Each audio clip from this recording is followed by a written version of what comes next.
जय Hind dear students. आज है 15 अप्रैल और 15 अप्रैल 2026 को जितने भी करेंट अफेयर्स बनेंगे उसको कवर करेंगे। यदि आप चैनल में पहली बार आए हैं तो चैनल को सब्सक्राइब कर लीजिएगा। सब्सक्राइब करने के बाद बेल के आइकन को जरूर दबाइएगा, जिससे कि हमारी वीडियो को नोटिफिकेशन समय समय पर आपको मिलते रहे। चलिए आज की क्लास शुरू करते हैं। आज का पहला क्वेश्चन है, प्रौद्योगिकी विकास बोर्ड ने boost electric jump take off परियोजना के लिए किस कंपनी के साथ समझौता किया है? A. Hindustan aeronautics limited, B. KC aviation private limited, C. Bharat electronic limited, D. Drone India private limited. एक महत्वपूर्ण क्वेश्चन है, इसका आंसर फटाफट कमेंट बॉक्स में बताएं। इसका सही आंसर है केसी एविएशन प्राइवेट लिमिटेड। हाल ही में प्रौद्योगिकी विकास बोर्ड विज्ञान और प्रौद्योगिकी विभाग के अंतर्गत कार्य करने वाला बोर्ड है और इसने गुरुग्राम में एक केसी एनिमेशन प्राइवेट लिमिटेड के साथ मिलकर के boost electric jump take off परियोजना में हस्ताक्षर किया है। और इस परियोजना भारत यूके सहयोगात्मक अनुसंधान विकास कार्यक्रम के तहत की गई है। परियोजना में यूके की एआरसी एरोस्टिक लिमिटेड साझेदार संस्था है। इसका मुख्य उद्देश्य है मानव रहित और हल्के विमान का निर्माण करना। ठीक, चलिए अगला क्वेश्चन बहुत ज़्यादा इंपॉर्टेंट है। हाल ही में कर्नाटक पोस्टल सर्कल द्वारा जारी स्मारक डाक टिकट और स्मारिका पत्र किस संस्थान की उपलब्धियों के सम्मान में जारी किए गए हैं? A. DRDO, B. HAL, C. ISRO, D. BARC park. इसका सही आंसर है इसरो। हाल ही में कर्नाटक पोस्टल सर्कल ने इसरो की उपलब्धियों पर एक डाक टिकट जारी किया है और यह कार्यक्रम कहाँ आयोजित हुआ था? तो कर्नाटक बेंगलुरु में यह कार्यक्रम आयोजित हुआ था और डाक टिकट है भारत के मानव अंतरिक्ष उड़ान कार्यक्रम को समर्पित है। उनके आधार पर यह डाक टिकट जारी किया गया है। क्या हुआ था? तो टिकट में क्या मिलेगा? टिकट में आपको 1975 के आर्यभट्ट उपग्रह से गगन मिशन तक की यात्रा दर्शाई गई है।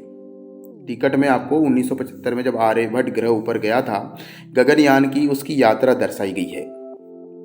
ये भारत की अंतरिक्ष प्रौद्योगिकी को दर्शाने का एक तरीका है। डाक टिकट में भारत की वैज्ञानिक विरासत का प्रतीक जंतर मंतर को भी दर्शाया गया है। याद रखिएगा, इसमें जंतर मंतर भी होगा। अब बात आई है इसरो की, तो इसरो का जो मुख्यालय है वह है बेंगलुरु कर्नाटक में। भारतीय अंतरिक्ष अनुसंधान संस्थान अर्थात space technology in the service of humankind, इसकी मुख्य टैगलाइन याद रखिएगा। इसरो की मुख्य टैगलाइन होती है मानव जाति की सेवा में अंतरिक्ष प्रौद्योगिकी, इंग्लिश में space technology in the service of humankind. तो ये इसका टैगलाइन है और इसकी स्थापना 15 अगस्त 1969 अर्थात 1969 को डॉक्टर विक्रम साराभाई के प्रयास से हुई थी। याद रखिएगा, महत्वपूर्ण पॉइंट के मुख्यालय कहाँ है? बेंगलुरु कर्नाटक में। कब हुई? 15 अगस्त 1969 में अर्थात 1969 में। किसने किया? तो विक्रम साराभाई के प्रयास से। और इन संस्थाओं की टैगलाइन पूछा जाता है तो इसकी टैगलाइन है मानव जाति की सेवा में अंतरिक्ष प्रौद्योगिकी, space technology in the service of humankind. चलिए अगला क्वेश्चन। हाल ही में रॉटरडैम मैराथन 2026 में 47 वर्ष पुराना भारतीय मैराथन राष्ट्रीय रिकॉर्ड किस भारतीय धावक ने तोड़ा? ए. अविनाश सावले, बी. सावन बरवाल, सी. नीरज चोपड़ा, डी. शिवपाल सिंह। इसका सही आंसर है सावन बरवाल।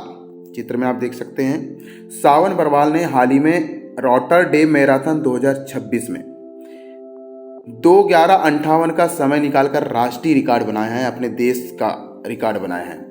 और इन्होंने पिछला रिकॉर्ड किसके नाम था? तो शिवनाथ सिंह के नाम था, जो 1978 में था। उन्होंने 2:12:0 का रिकॉर्ड बनाया था, अब उसे तोड़ दिया है, 2:11:58 का रिकॉर्ड बना लिया है हमारे धावक सावन बरवाल ने। रिकॉर्ड 47 साल बाद टूटा है।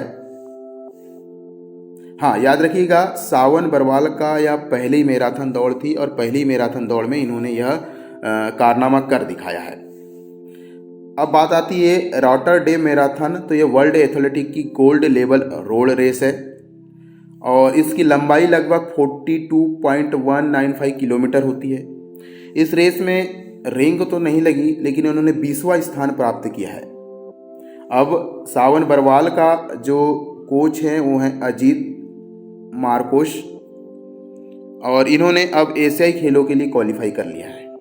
चलिएगा, अगला महत्वपूर्ण क्वेश्चन है, फटाफट नोट डाउन करें। रांची में आयोजित इंडियन एथलेटिक्स सीरीज के चौथे चरण में पुरुष की लंबी कूद का खिताब किसने जीता? A surface Anil कुसारे, B सरुण पायसिंग, C Neeraj Chopra, D तेजस्विन शंकर। इसका सही आंसर है सरुण पायसिंग। आप देख सकते हैं इंडियन एथलेटिक्स सीरीज का चौथा चरण रांची में आयोजित किया गया है और सरुण पायसी ने पुरुष की लंबी कूद कितना 7.46 मीटर की छलांग लगाकर स्वर्ण पदक जीता। सरफेस अनिल कुसारे ने पुरुषों की ऊंची कूद में, याद रखिएगा सरफेस अनिल कुसारे, इन्होंने पुरुषों की ऊंची कूद में 2.19 मीटर पार करके जीत दर्ज की, गोल्ड मेडल जीता। चलिए याद रखिएगा सरपुन पायसी उड़ीसा का प्रतिनिधित्व करते हैं और सरफेस अनिल कुसारे महाराष्ट्र का प्रतिनिधित्व करते हैं। इंडियन एथलेटिक्स सीरीज की घरेलू एथलेटिकों की सुधार का मंच है। हाँ, हाई जंप में फासबरी फ्लॉप तकनीक का उपयोग किया गया इस बार, फासबरी फ्लॉप। लंबी और ऊंची कूद एथलेटिक के फील्ड इवेंट कहलाते हैं, तो इनका याद रखिएगा सरफेस अनिल ऊंची कूद में और सरुण पायसी ने पुरुष की लंबी कूद में लंबी छलांग लगाई है, इन्होंने स्वर्ण पदक अलग अलग कैटेगरी में प्राप्त किए हैं। चलिए अगला महत्वपूर्ण क्वेश्चन, हाल ही में इजराइल की खुफिया एजेंसी मोसाद का अगला प्रमुख किसे नियुक्त किया गया है? A David Barnea, B Roman Gofman, C Yoav Gallant, D Herzog Levi. इसका सही आंसर है रोमन गोफमैन।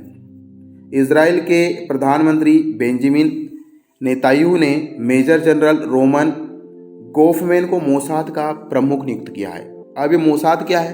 तो याद रखिएगा इजराइल की सुरक्षा एजेंसी है मोसाद। जैसे हमारे यहाँ ISI है,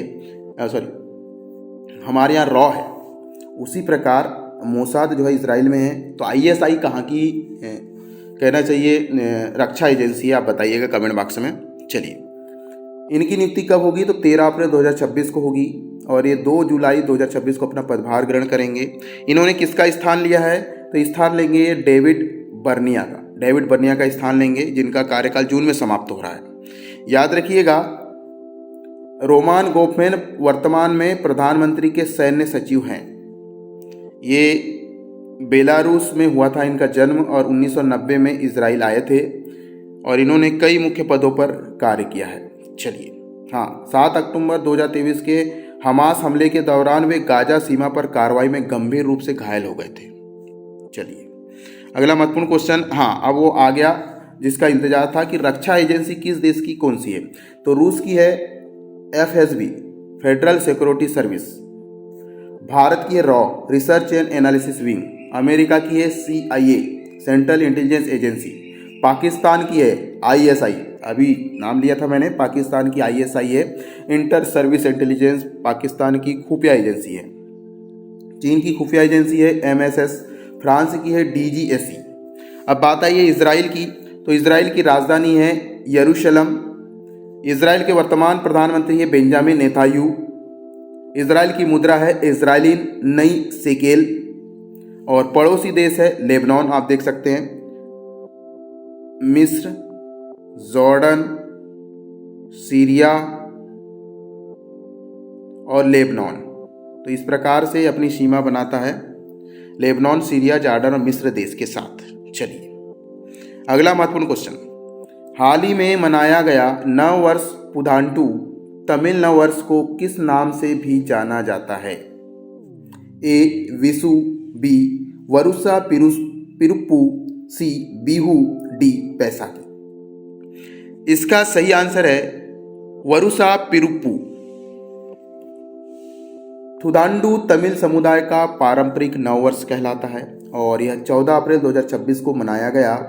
इसे अन्य नाम दिया गया है वरुसा पिरुप्पू।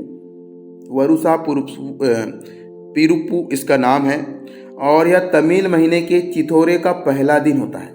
तमिल महीना इस बार मनाया जाता है, चिथोरा कहलाता है पहला दिन।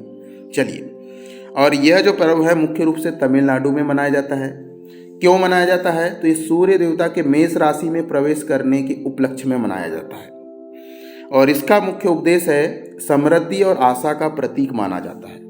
हाँ, इस पर्व में जब मनाते हैं तो कन्नी देखने की एक परंपरा होती है। कन्नी एक परंपरा है, कन्नी देखने की एक परंपरा होती है। इस पर्व में लोग दिवाली की तरह घरों को सजाते हैं, नए वस्त्र पहनते हैं और मंदिरों में पूजा करते हैं। हाँ, इस पर्व में एक स्पेशल व्यंजन बनता है जिसका नाम है मैंगो पचड़ी। मैंगो पचड़ी पुथांडु का प्रमुख पारंपरिक व्यंजक है, इस चीज को याद रखिएगा। चलिए, एक क्वेश्चन आप बताइए कि बिहू किस राज्य का उत्सव है? बिहू। अगला महत्वपूर्ण क्वेश्चन, हाल ही में लेफ्टिनेंट जनरल सुजान कॉयल किस देश की पहली महिला सेना प्रमुख बनी? ए रूस, B Australia, C Israel, D Indonesia. इसका सही आंसर है ऑस्ट्रेलिया। इसको आईएमपी लगा दीजिए, बहुत मोस्ट इंपॉर्टेंट क्वेश्चन है, नोट डाउन कर लें। 13 अप्रैल को ऑस्ट्रेलिया के इतिहास में पहली बार एक महिला को सेना प्रमुख बनाया गया है जिसका नाम है लेफ्टिनेंट जनरल सुसान कॉयल। जुलाई से अपने कार्यभार संभालेगी, नाम याद रखिएगा, सुसान कॉयल। और एक coil lieutenant general Simon Stuart की जगह लेंगी। पहले ऑस्ट्रेलिया के Simon Stuart, lieutenant coil lieutenant general Simon Stuart की जगह लेंगी। हाँ, 125 साल के इतिहास में पहली बार महिला को एक सेना प्रमुख बनाया है ऑस्ट्रेलिया ने, और इन्होंने 55 साल की हैं और कॉयल 1987 में सेना में शामिल हुई थी। इनके पास ऑस्ट्रेलियन डिफेंस फोर्स एकेडमी से साइंस की डिग्री भी है। इन्होंने कॉयल रॉयल मिलिट्री कॉलेज से पास होकर royal Australian corps of signals में शामिल हुई। जुलाई 2024 से ऑस्ट्रेलियन डिफेंस फोर्स के स्पेस साइबर डोमेन का भी हिस्सा रही हैं। तो इनका नाम याद रखें, सुसान कॉयल, और पद कौन सा इनका? Lieutenant general. चलिए, अगला महत्वपूर्ण क्वेश्चन, हाल ही में इंटरनेशनल क्रिकेट काउंसिल ने ICC women's T20 world cup 2026 के लिए प्राइज मनी में कितने प्रतिशत का इजाफा किया है? ए 10%, बी 5%, सी 15%, डी 20%। इसका सही आंसर है 10%। इंटरनेशनल क्रिकेट काउंसिल अर्थात आईसीसी ने ICC women's T20 world cup 2026 के लिए प्राइज मनी 10% बढ़ा दी है। अब ये प्राइज मनी कितना हो जाएगा? $87,64,615 की प्राइज मनी हो जाएगी। ठीक है, और इसमें ऐसा इसलिए हुआ है कि इस टीम में पहली बार T20 ICC women's T20 world cup में 12 टीमें शामिल हो रही है और इसमें मेज़बान इंग्लैंड मेज़बानी कर रहा है, ऑस्ट्रेलिया है, बांग्लादेश है, भारत है, आयरलैंड है, नीदरलैंड है, न्यूजीलैंड है, पाकिस्तान है, स्कॉटलैंड है, साउथ अफ्रीका, श्रीलंका और वेस्ट इंडीज की टीमें इसमें शामिल हैं। विजेता को $23,40,000 मिलेंगे, जबकि उप विजेता को $11,70,000 मिलेंगे। हाँ, आईसीसी T20 वर्ल्ड कप 2026 कब खेला जाएगा? तो 12 जून से इसकी शुरुआत होगी। इंग्लैंड बर्किंघम के एजबेस्टन में श्रीलंका का सामना करेगा। इंग्लैंड, और याद रखिएगा इसमें 33 मुकाबले होंगे, 14 दिन तक चलेगा और 7 वेन्यू इसमें खेला जाएगा। तो याद रखिएगा T20 वर्ल्ड कप कहाँ खेला जा रहा है? 12 जून से। कहाँ पर? इंग्लैंड में। अगला महत्वपूर्ण क्वेश्चन, हाल ही में बैसाखी का पर्व किस राज्य में मनाया गया? ए मध्य प्रदेश, बी असम, सी हरियाणा, डी पंजाब। इसका सही आंसर है पंजाब। 14 अप्रैल 2026 को मनाया गया बैसाखी का पर्व पंजाब में, और इसका मुख्य त्यौहार है पंजाब का, और फसल उत्सव के रूप में मनाया जाता है। रबी की कटाई की जाती है, इसी खुशी में यह पर्व मनाया जाता है। और बैसाखी पंजाबी का नव वर्ष का प्रतीक भी है। पंजाबियों के लिए नव वर्ष है बैसाखी, पंजाब राज्य में मनाया जाता है। सिख धर्म में बैसाखी का विशेष महत्व है क्योंकि 1969 में इसी दिन गुरु गोविंद सिंह ने खालसा पंथ की स्थापना की थी, इसीलिए भी बैसाखी का पर्व इंपॉर्टेंट हो जाता है। और खालसा पंथ समानता, साहस और सेवा के सिद्धांत पर आधारित है। बैसाखी के दिन श्रद्धालुगण गुरुद्वारों में जाकर प्रार्थना करते हैं, कीर्तन करते हैं और बैसाखी पर गतका नामक पारंपरिक युद्ध कला का प्रदर्शन किया जाता है। कौन सी कला है भैया? गतका नामक युद्ध कला बैसाखी से संबंधित है, जो कि पंजाब में बैसाखी पर्व के दौरान प्रदर्शन किया जाता है। हाँ, गुरुद्वारों में लंगर और कड़ा प्रसाद दिया जाता है। बैसाखी भारत की कृषि परंपरा और सामाजिक एकता का प्रतीक है। तो बैसाखी के बारे में इतनी चीज आपको याद रखना है। चलिए अगला महत्वपूर्ण क्वेश्चन, हाल ही में ANRF द्वारा विकसित किए जा रहे सरल AI प्लेटफॉर्म का मुख्य उद्देश्य क्या है? ए, रक्षा अनुसंधान के लिए रोबोट बनाना। बी, जटिल रिसर्च पेपर और पेटेंट को सरल जन उपयोगी सामग्री में बदलना। सी, केवल विश्वविद्यालय के परीक्षा प्रणाली विकसित करना। डी, अंतरिक्ष मिशनों की निगरानी करना। इसका सही आंसर है जटिल रिसर्च पेपर और पेटेंट को सरल और जन उपयोगी बनाने के लिए AI टूल बनाया है, प्लेटफॉर्म बनाया है। इसका नाम है सरल AI प्लेटफॉर्म, जिसे राष्ट्रीय अनुसंधान फाउंडेशन अर्थात ANRF के द्वारा विकसित किया गया है। ये करेगा क्या?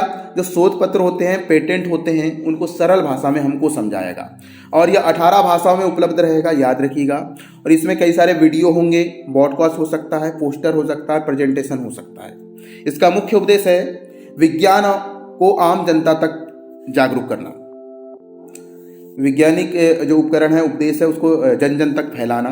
हाँ, विज्ञान एवं प्रौद्योगिकी मंत्री हैं हमारे जितेंद्र सिंह, उन्होंने यह जानकारी दी। चलिए तो आज का करंट अफेयर्स यहीं पर समाप्त करते हैं। किसी कारणवश मैं लेट नाइट घर आया, इसलिए करंट अफेयर्स के काफ़ी क्वेश्चन मैं अपडेट नहीं कर पाया, लेकिन फिर भी यहाँ पर मैंने 12 से 13 क्वेश्चन को अपडेट किया। यह वीडियो आपको कैसा लगा कमेंट बॉक्स में जरूर बताएं। जय हिंद।